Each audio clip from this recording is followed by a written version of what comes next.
नमस्कार, मी किरण Palkar. Crime diary news चॅनलमध्ये आपले स्वागत आहे. पाहूयात आजच्या ताज्या बातम्या. सायबर चौकात ड्रग्ज विक्रीसाठी आलेल्या दोघांना अटक.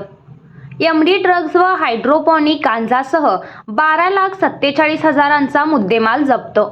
कोल्हापूर शहरातील सायबर चौक परिसरात अंमली पदार्थ विक्रीसाठी आलेल्या 2 तरुणांना राजारामपुरी पोलीस ठाण्यातील गुन्हे शोध पथकाने सापळा रचून अटक केली.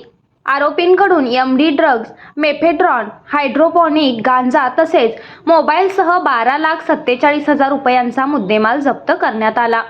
पोलिसांनी दिलेल्या माहितीनुसार दिनांक 13 मार्च रोजी सायंकाळी 6:45च्या सुमारास 2 संशयित MH12D8155 क्रमांकाच्या निळ्या रंगाच्या मोपेडवरून सायबर चौक येथे अंमली पदार्थ विक्रीसाठी येणार असल्याची माहिती गुन्हे शोध पथकाने पोलीस उपनिरीक्षक सचिनदादा चंदन यांना मिळाली. मिळालेल्या माहितीनुसार पोलिसांनी त्या परिसरात सापळा रचून संशयितांना ताब्यात घेतले. त्यांची झडती घेतली असता त्यांच्याकडे अंमली पदार्थांचा साठा मिळून आला. या प्रकरणी अब्राहम जॉन गोन्सालिस वय वर्ष 23 राहणार मुक्तसैनिक वसाहत कोल्हापूर आणि शाहिद इब्राहिम मोकाशी वय वर्ष 21 राहणार ऐनापूर तालुका गडहिंग्लज या दोघांना अटक केली आहे.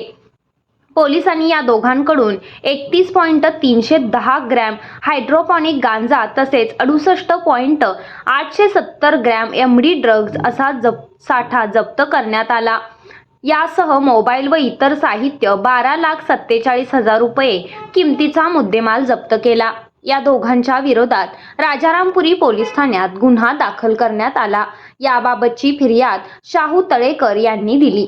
ही कारवाई पोलीस अधीक्षक योगेश कुमार गुप्ता, अप्पर पोलीस अधीक्षक डॉक्टर धीरज कुमार व उपविभागीय पोलीस अधिकारी प्रिया पाटील यांच्या मार्गदर्शनाखाली पोलीस निरीक्षक सतीश होडगर, पोलीस उपनिरीक्षक सचिन चंदन व गुन्हे शोध पथकाने केली. या प्रकरणाचा पुढील तपास राजारामपुरी पोलीस करत असून दोघा आरोपींना 4 दिवसांची पोलीस कोठडी सुनावली आहे.